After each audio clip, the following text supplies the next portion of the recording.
Eta aurrera goaz, gai aldatuko dugu, atzo izan baitzen nazioarteko Alzheimerraren eguna, eta gaixotasun hori sufritzen duten familien testigantzak jaso nahi ditugu. Eta horregatik gonbidatu dugu Nafarroako Alzheimerra eta bestelako dementzia duten pertsonen senideen elkarteko kidea. Biba Alazne Aranburu.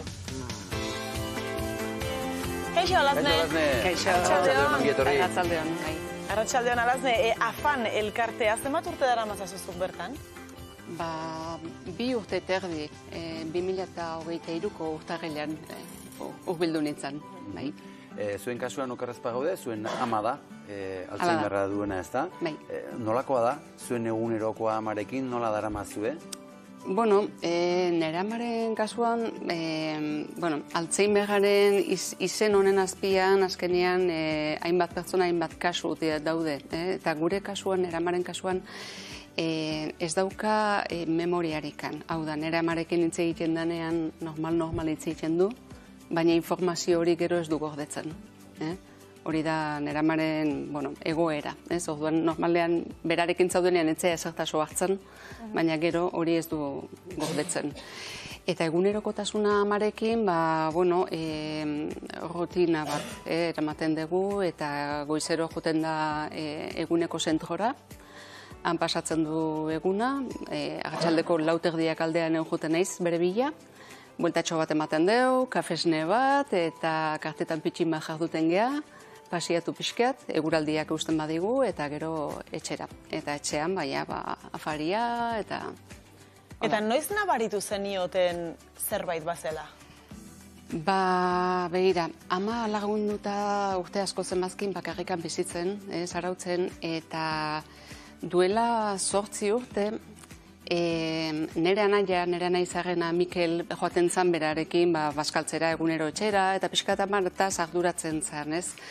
Eta bapatean Mikel oso gaixo jarri zan, ez? Eta ikusirikan Mikelain gaizki zehola, amari izan nio, nahizun Mikel ingresatu dute, eta guazen atoz gurekin etxea, ez? Eta nirekin eramanun. Mikel bapatean hililtzan, gaixotasuna dalata, eta eskerrak ama gurekin zegon, pixkat golpe latzori xamurragoa izan zan beretzat. Eta, aitzaki horrekin gurekin bizitzen jarri zan, baina gero ia udara aldea, sarnian berriro, zoaz, berriro pixka bat zarautzaldea, eta han, pixkat zeroka eoteko, ez?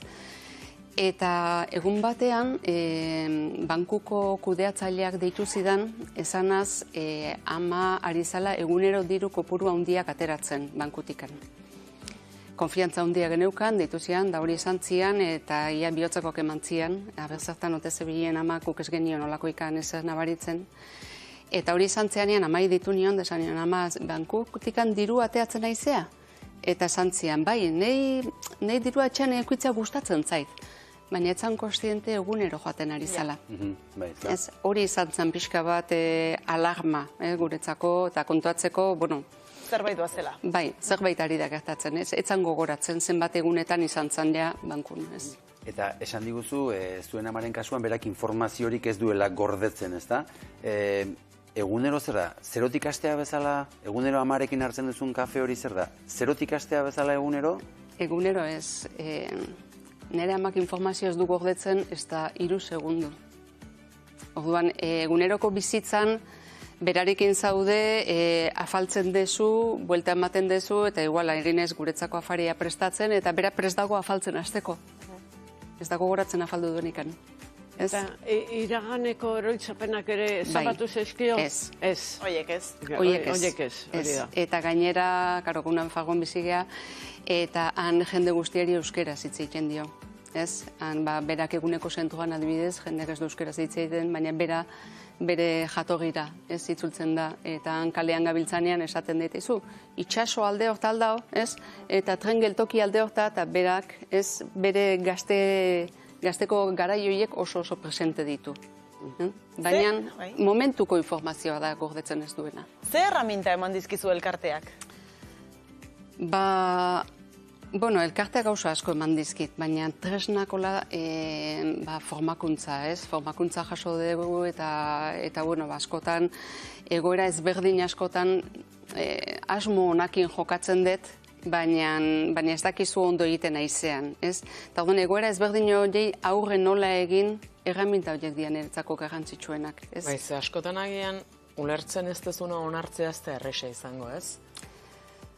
Ez da errasa onartzea egoera, berez. Askotan ez, ulertzen ez dezuna naizta jakin ez, momentuan momentukoari egiten du aurre gure amak, baina gero ez, zuk hori zure almazenean gorretzen duzun bezala berak ez, pazientziare izugarria beharko da, esan nahi dut, jakinaren gainean bazaude, baina ulertzea zuk zure larruan bizitzen ez duzunen askotan ez da erresa izaten ez, eta hortik ulertzen dezu, onartu kostatu egiten da, ez? Ulertu du, baina gero zure egunerokotasuna zuk azkenean erritmo bat damakizu baitare, eta berak ez dauka egurikan, baina berak beste erritmo bat behar du, ez?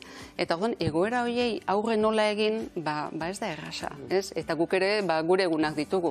Eta orduan, egun zailetan, olako oztopoak aukitzea etxean ez da errasa, ez? Bai, ze bereziki barkatu Isabi, ume bat daukazunean, ez da, ulertzen duzu, ez da, etapa bat izango dela, eta horrek izango duela, ez da, bere askabidea, edo esango nuke, kasu honetan. Kasu honetan ere senarrak esaten dit, orain da, zure amaren egunik hoberenetakoa, zeatik hemendikan aurrera okerrago guaz, txikiak doaz, ez ikasten eta helduak berriz atzeratzen, ez? Umeak aipatu dituzula, Amaia, zuen etxean bilobak ere badira, amonarekin batera elkar bizitza egiten dutenak. Nola daramate, beraiek? Nola egiten diote aurre, egunerokoari? Tokatzen zaie ikustea amonaren erreakzioak, amonak nola erantzuten duen, egoera pixkat gogorragoak ere bai, amona etxean askotan erori da, eta gertatu zaigu, amona ni lanean egon eta amona lurrean, denbora desente komunean erorita, eta nire semeak atera behar izana.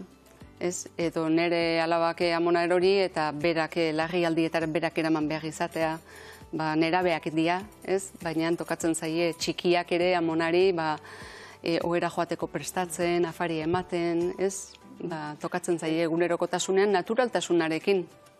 Hortaz ez dakigunok, memoria kale bat ikusten danean edo lako zerbait, bere ala Alzheimer esaten dugu. Baina nunbait beste buruko gaixotasun batzuk badaude Alzheimerra ez dana. Esan nahi dut, Alzheimerrakin dana estaltzen dugu, ez da? Bai, gaur egun azkenean, danai Alzheimer esaten diogu, ez? Baina, gaitz mota ezberdin asko dia. Gertatzen da orain, medikuntzak zientziak egin duna da, Alzheimer hitzaren azpian fase ezberdinak, ez? Eta orduan esate dizute zaude, hasierako fasean batean zaude, 2an, 3an, 4an, horrela. Baina gaixotasuna pertsona bakoitzan erabat ezberdina da. Zuk gomendatuko zenioke senideren bat egoera hortan daukanari jotzeko elkartetara? Bai, hoxe. Bai. Zalantzai gabe. Bai. Zalantzai gabe.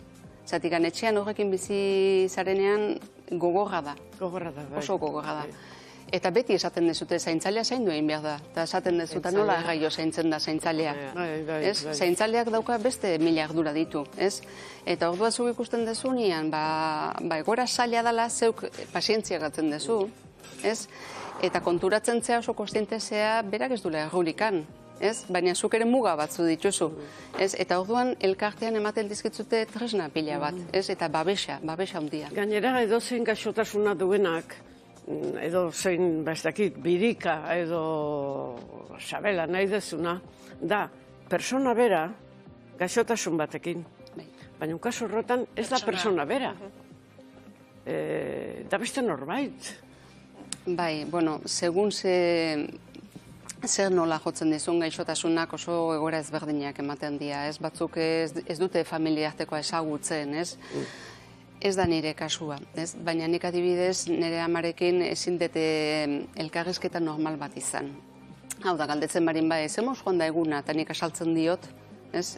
Eta handikan nik buelta eman orduko esatet, eta zemoz eguna, ez? Orduan, zuk berarekin zaudenean esatezu joen ere ama da, ez? Eta merezi du azalpen bat ematea, ez? Eta ematen diozu azalpena, baina kontuatzen zeak eroz diola zertarako balio izan du, ez? Eta orduan egun batzuk ona dituzunea, sekulako azalpena emango diot. Eta beste egun batzutan ez daukazu indarrekan. Horrelaxe, Alazne Aranburu Nafarroako Alzheimerra eta bestelako dementzia duten pertsonen seniden elkarteko kidea. Mil esker, etortzearren?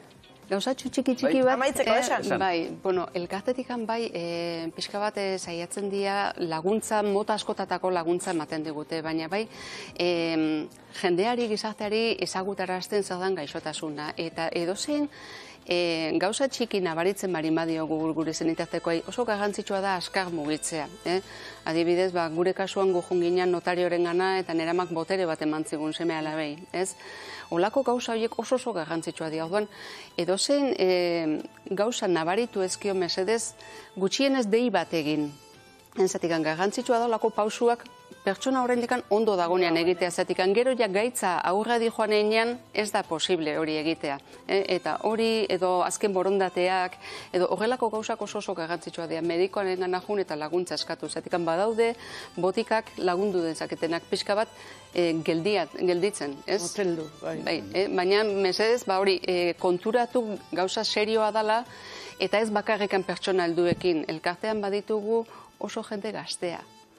Oso jende gaztea gaitzarekin eta etxeetan sekulako drama gogorrak bizitzen ari dianak. Ez dugu inoiz pentsatuko 50 urtekin pertsona bat ola aurkitu datekena, baina baditugu elkarten olako kasu asko eta oso bortitza da gaitza, askar garatzen dana.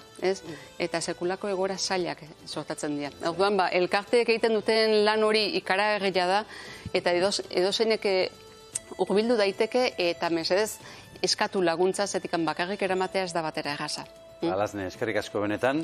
Zuei, aukera emateatik. Emateatik, erne ibili behar dugula, eta batez ere, Alaznek esan duen bezala, azkar ibili behar dugula, eta gogoratuko dugu, elkarteak hor dauzkagula, afaneko kidea zarazu, baina afagi ere badago Gipuzkoan, eta pentsatzen dugu elkarte gehiago ere izango direla Euskal Herriko herrialdetan. Eskerrik asko. Zuei, Nahi